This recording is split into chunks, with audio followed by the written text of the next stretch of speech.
What do you do now that you would never have done before that you learned from COVID?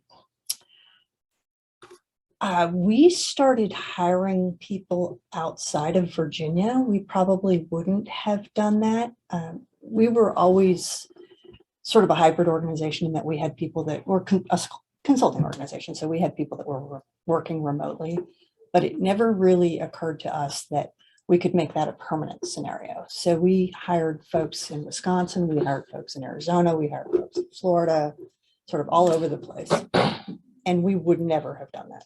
How do you create culture when I'm in Wisconsin, Bob's in San Diego, this person's in Texas, and Mary's in Florida? Yeah, so that was one of the things that we struggled with initially with COVID. You know, you go from seeing people every single day to now everybody's working from home, literally in their pajamas. I mean, you know, we had days where we didn't shower. It was just a little bit crazy.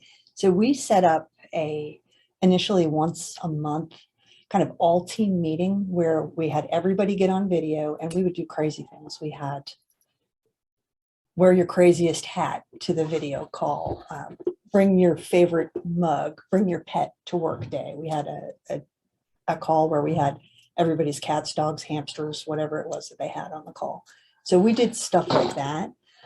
Now that we're back Somewhat. sort of semi in person, we're doing all team meetings and bringing folks in. And I think that's helping. I think that everyone has learned to work over the past 2 years in this weird hybrid state. So I don't know that the culture thing is such an issue anymore. I think what is probably a bigger issue is that it's a lot easier to hop jobs now. We haven't seen that so much, but I certainly have peers that are saying, you know, I've got employees that have never come into the office. They don't know me. They don't think anything of quitting and going to work for someone else. That is so different. Yes. When you put the label of a job hopper in somebody in the 80s, whenever, Yes. that was not good. Yes. That said you had no loyalty. Yes. But now it's a new ball game. Yes, absolutely. So what do you do? All righty. So I'm at your organization. I got a wandering eye. Now I'm looking out there. I'm seeing all kind of things. How do you retain the best and the brightest? We do a whole bunch of things. So again, we're a technical consulting company. So we place merit increases based on getting additional technical certifications.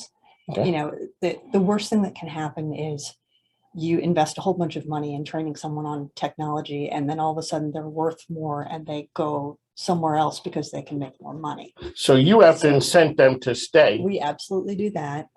We do some amazing things in the community that I think make us stickier. Our organization is staffed by folks that are really into community involvement. And because we do so much of that, I think it really helps. So we've had a conversation. So the organization that we talked about was SOAR 365. Correct. So